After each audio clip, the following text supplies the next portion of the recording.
warm welcome to you wherever you are joining us from across the globe. My name is Ashalolu Afemi. This is Sport Africa, the biggest online platform where you will have everything regarding sporting and footballing stories on the continent of Africa. I hope your weekend went well. Of course, mine was activity packed, and thank God. I hope the weather is not as severe as where I am right here, because in Lagos, you can literally just fry an egg by just putting it outside in a frying pan.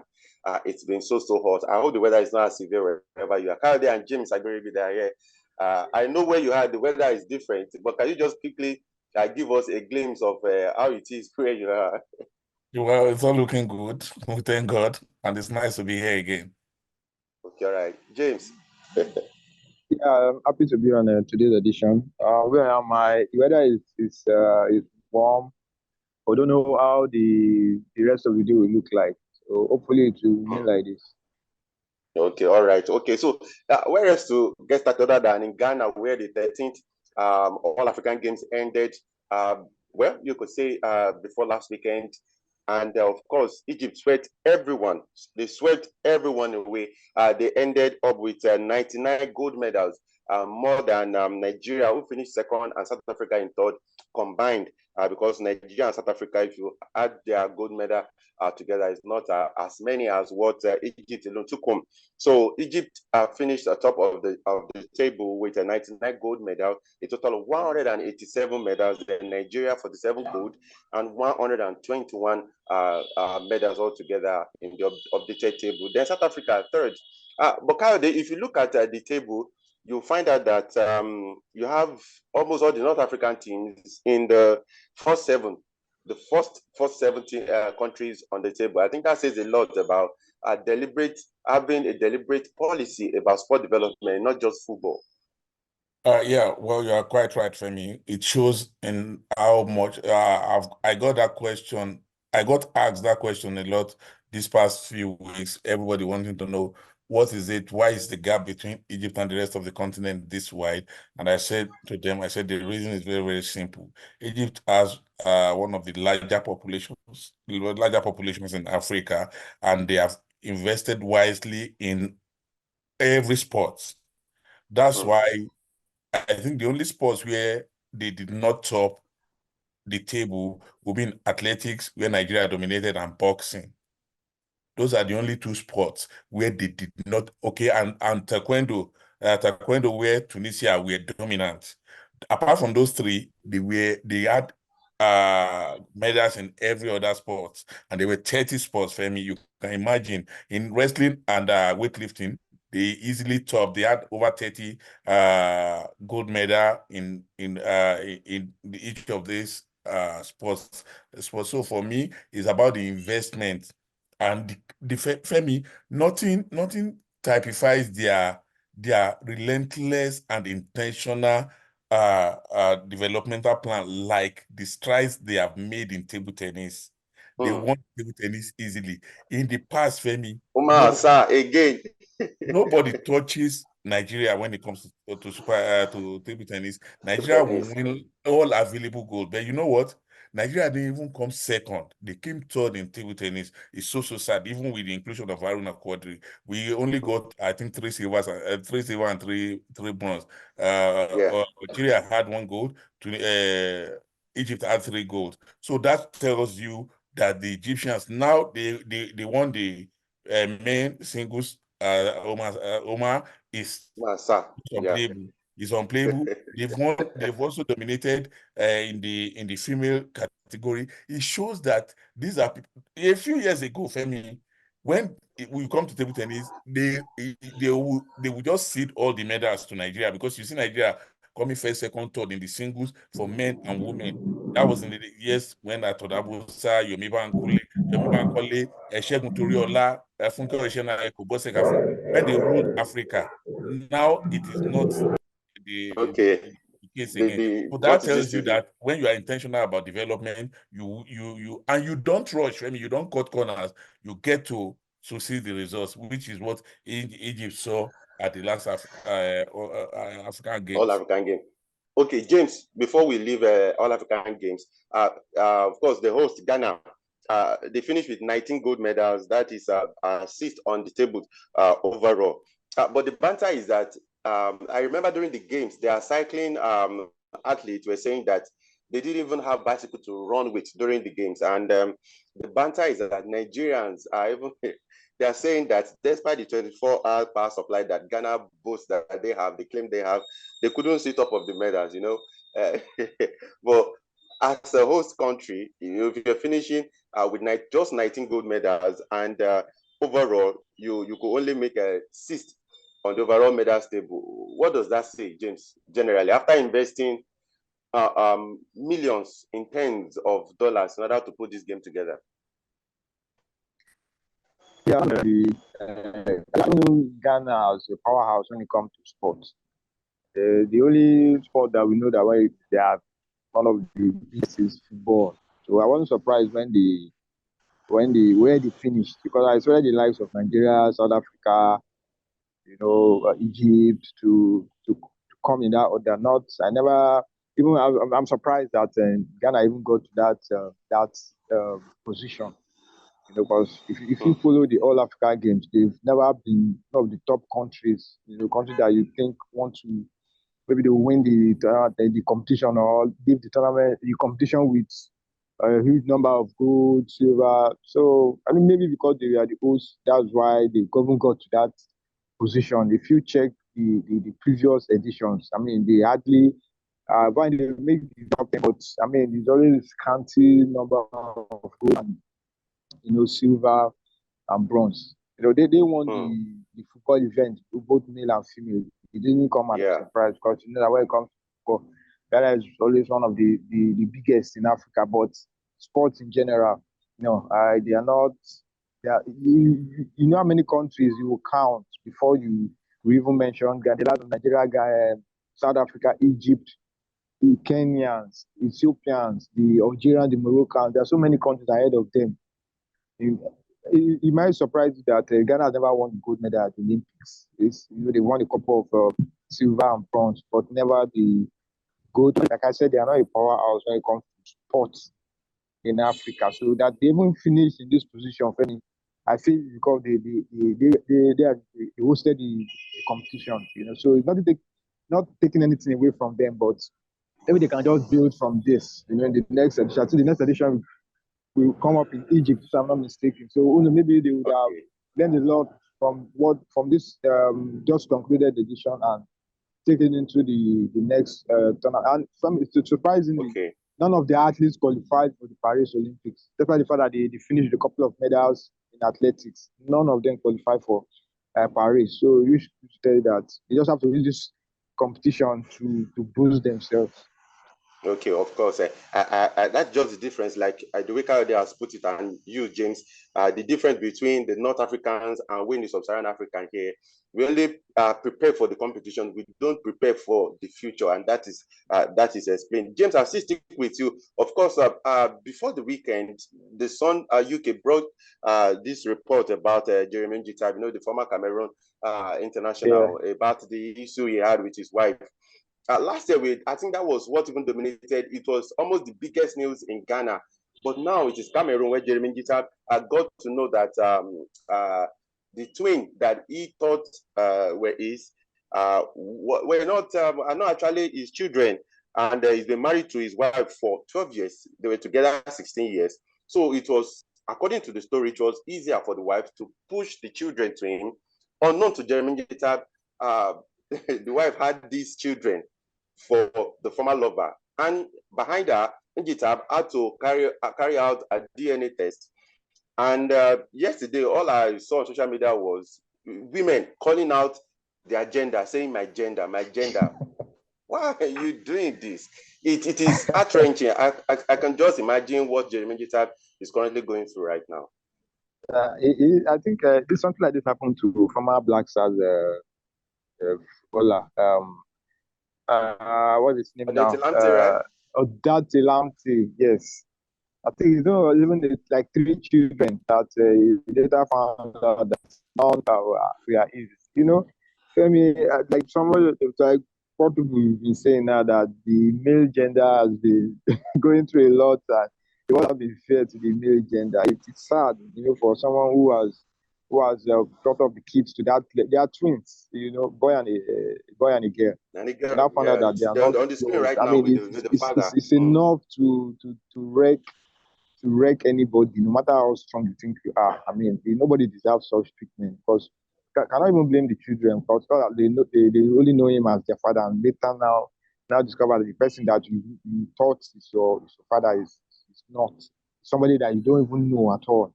So that bond, I don't know how he's going to react now, especially towards the children. Whether that love will still be there. So I read somewhere that he said he's down, and he's heartbroken. I mean, it's enough to knock, no matter how strong you think you are. I mean, this mental stuff, So it's so unfortunate. And I even heard some people are saying paternity fraud must. They should start looking into maternity fraud. They not just sweep it under the carpet. Whoever is found guilty should to face it. So it's a very touchy one, and just pray that he overcomes. Though it's not going to be easy, honestly, but I pray that he's able to pick himself up and move on. Okay, Kayode, I don't, you're not a female. I would have asked why the women keep doing this. I hope we have a woman on the show. It will have been very easy. But, the court document, according to the Sun UK, said that Geremi Njitap has filed for a divorce from his wife, saying that in 12 years, they were together for 16 years, like I said earlier. So it was very easy for the woman to push the children to him, but married for 12 years. He said that no children have been born from this union. The Sun UK now quoting the document from the court. It can be so heartbreaking, Kayode. Now, the wife is Toukam Fotso Laure Verline. They married for over a decade. As a man, you can only put yourself in the shoes of what Geremi Njitap will be going through psychologically, mentally, even physically right now. Femi, things like this are not easy to talk about, I must confess. As a family man, you know how much you have invested, not even financially, emotionally in the kids, thinking you are bringing up your kids. And if from the get-go, you know that these are your wife's children, born of a different father, and you choose to love them because you love their mother, that's a different thing. But when you are under the illusion that you are training your kids all along, and then all of a sudden you find out that these kids are not yours, it's something that can break the strongest of men emotionally. And so I am not going to say I understand what Geremi Njitap will be feeling now, because it has never happened to me. So nobody can know until you are in that situation, which I don't even pray for any man to be. Like I said, there's nothing wrong in fostering a child from your partner. If your partner has a child from a previous relationship or marriage, there's nothing wrong in you taking care of that child as your own, loving the child because you love the mother. But when you have been tricked to think you are the father of these children, and you don't even have other children elsewhere, it could be very, very mind-bending for me. I pray he finds the strength to carry on, because it could actually be very, very depressing. I pray he can just carry on and weather the storm. I hope that Samuel again will be able to reach out to Geremi Njitap and maybe offer some words of advice how he was able to deal with his own situation, because his own even dragged into years, with the wife trying to share the larger part of his property. And of course, Odette Lamte, I hope that people who have been in this situation will be able to reach out to Geremi Njitap. Okay, now let's talk about the Prestige friendly last week, Friday, because we just have to talk about it. Kayode, I will come to James, but Kayode, I still with you. Ghanaians are saying Nigerians have no shame for beating a dead horse and celebrating. That even to yesterday, I could still see some banter on social media between Nigerians and Ghanaians. Say they are already a dead horse, and Nigerians were managed to beat a dead horse 2-1, and they're celebrating. Femi, I think the relationship between Ghana and Nigeria is made in heaven. So I pity outsiders who try to come between the two countries, because you never can win. You know my relationship with Ghana, and I was discussing with my friend, and he said the fact that they are under 20, their women's team defeated Nigeria to win that football gold is much more than the total number of goals that Nigeria competition. Like, you guys are just impossible. You understand? So I like the banter. Actually, I like the banter. It's just something you shouldn't take very, very serious.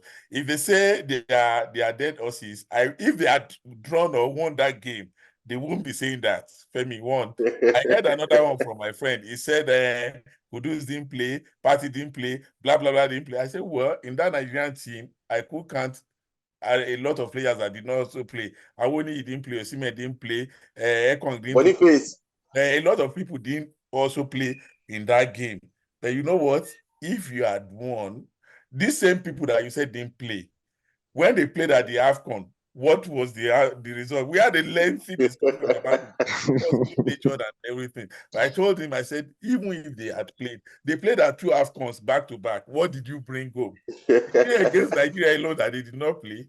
You know, it's fun when you have this kind of good-natured banter. But that doesn't, for me, I'm not going to take that serious that they are down and out. No, against Nigeria, and I like what Finidi said. He said before the game, he said any game against Ghana is not a friendly game. It's not friendly. Yeah. It's not friendly. You know, because of the seriousness both teams attached to it. And it was a good game for me. It was a game of very, very good attacking football, regardless of who played and who did not play. So for me, I'm not going to water down what the two teams put into the game by saying, because this person they play. What if they played? Will it be the first time they are in the team and they lose? So for me, it was a good game. It's although people were saying this is a what do you call it?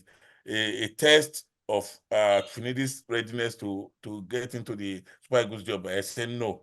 I'm not going to judge Finidi on the basis of 2 games. No matter what happens in the 2 games, that will not be a testament to how good he's going to be if he gets the job full time. Okay, Kari, you actually took that on my mind. I was going to ask James, Kelechi Iheanacho, and a number of other, even Nigerian journalists, they'll be backing Finidi to be given the job permanently. The Super Eagles play Mali tomorrow, still in Marrakesh, while Ghana take on Uganda. Would you say that he has done enough already? Because some people are saying just give him the job permanently because the style of play against Ghana was something Nigerians didn't see under Jose Peseiro. For me, just like what I already said, I won't use these 2 games to just say, okay, he has passed the audition, he should just handle the job. I mean, these are just friendly games, and you have the serious one coming up. You know, he has the advantage because they just promoted him, from the assistant, and since he has been with the team, they went to the AFCON, they got to the final. So he said he tweaked the formation, from a 3-4-3 to 3-5-2. He explained why, because of the Osimhen lone striking situation, which kind of exhausted him a lot. So he had to, so that's the advantage you have over other players, because other coaches, because he has been in this team, he knows the players. So that's the one advantage he has now. But say whether this should be enough reason. I mean, it shouldn't be. I mean, because they're going to be very serious tests coming up. We've seen coaches who came in, did something, and at the end of the day, when they got to the business side of things, they couldn't do anything. Cote d'Ivoire drew with Benin Republic on Friday. This is the same Cote d'Ivoire that won the AFCON. They couldn't beat little Benin Republic. With all due respect, they drew 2-2. That was the first game for the new for the coach. So I won't say okay, fine, it's a friendly game, but sometimes this thing doesn't just work out like that. You might have done well in a certain tournament or whatever, but when it gets to the business side of things, where you're not expected to come up with your A game. I mean, we've seen a lot of coaches who have eventually found out. So for me, I won't use these 2 games. Okay. It's a good thing for him that at least we'll see what he can do. But you cannot just say, okay, because maybe if by the end of the day he wins the 2 games, I mean, it shouldn't still be enough reasons why he should be given the job full time. Okay, guys, we have about just a few minutes to wrap up. But Kyle, let's talk about Fabrice Ondoa, the Cameroon goalkeeper. He has come out to say that his desire to play for at the 2015 AFCON cost him a place in Barcelona. And of course, he also at the same time, William Truss-Ekong coming out to say that his desire to play, that his decision to play at the 2021 AFCON caused him to be persecuted at Watford. I think that brings again the conversation to the fact that CAF has to find a way to make sure that this AFCON is shifted permanently to the summer, so that players do not have to face this issue of persecution, victimization at their clubs in Europe. I mean, that's not realistic. Let's not deceive ourselves. Because of the climatic condition in Africa, summer is the earth of the rainy season, especially in tropical in the western part of Africa. For example, in Nigeria, you know that is the peak of the rainy season. So imagine games being rained off every time you get on the pitch to play. Then you now turn a two or 3 weeks competition into a 6-week competition, and you're not even sure of completing the games. So I think the best time, unfortunately, is still the January-February window. That's when we can get a fairly good weather to play this competition in Africa. It just so happens that unfortunately, that's the situation. It's a natural cause. What CAF and football associations can do is to liaise with clubs. In fact, you cannot even legislate, Femi. You have to liaise with them because they pay the bills. And they deserve to have their players, especially at that crunch time of the season when everybody is beginning to know whether they are going to stay up or go down. So you cannot tell a struggling club not to hold on to the players they're going to pay, except if CAF will undertake to pay the salaries of the players around that period. That's the only solution I see out of this, Femi. If CAF will agree that, okay, you know what, we're going to be responsible for your wages during the AFCON and maybe a week or two before for the training camps, then maybe that will assuage the feelings of injustice by the teams. But if you cannot force them, except you want to ruin the careers of African players, he who pays the price will always dictate the tune. So that's what I think CAF can do. Okay, James, lastly, over the weekend, there was a news that DR Congo rejected the offer. Now, Wan-Bissaka, Manchester United right back, has approached the Congolese referee that is ready to switch his nationality from England to DR Congo. And this, according to the source, this was what they said. He said, okay, we simply don't want him. He's like a woman you ask for an affair and reject you in hope of getting a rich guy. He said, when that doesn't happen, she comes back with tail in between the legs. A report quoting a source in the Congolese Federation. Now, we had the likes of Ibrahim Diaz of Real Madrid. He made his debut for Morocco last Friday. Then we had the likes of Tuan Sebe, former Manchester United defender, who also made a successful switch from England to Congo. But they are rejecting Wan-Bissaka. They said because they've approached him a number of times and he kept turning them down, thinking that England will give him an opportunity. Now that it seems that all hope is lost, he's now comes back to Congolese FA and they said, no, we don't want you anymore. I say kudos to the Congolese FA because there's nothing bad when you approach the players. There's nothing bad in it. We've seen a lot of countries do it.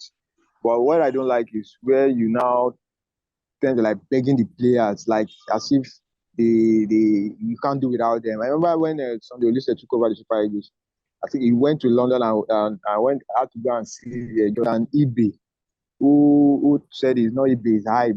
Remember how he called himself, and I think he's playing in the fourth tier of English football now also. Maybe he thought he was going to make it into the Three Lions.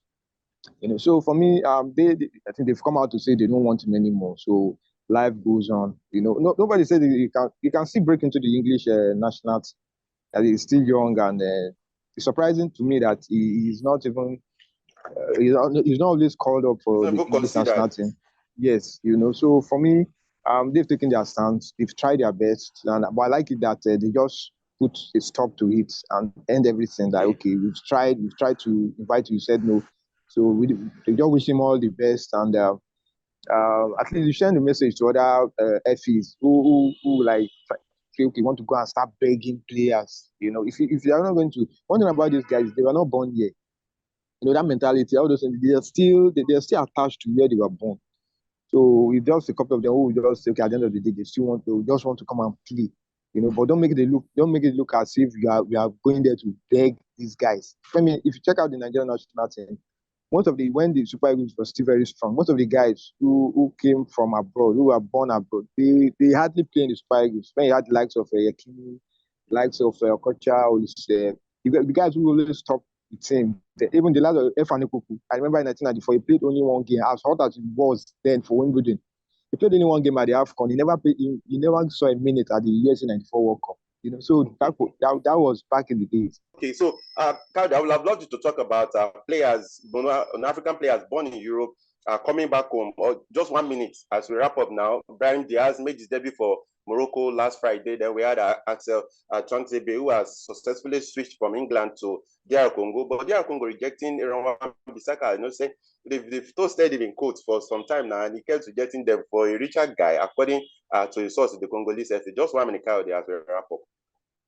Well, it could only make the African game richer if those players come back to play, through no fault of theirs, by circumstance of their birth, they find themselves in a place that in an environment that is not conducive for them to play.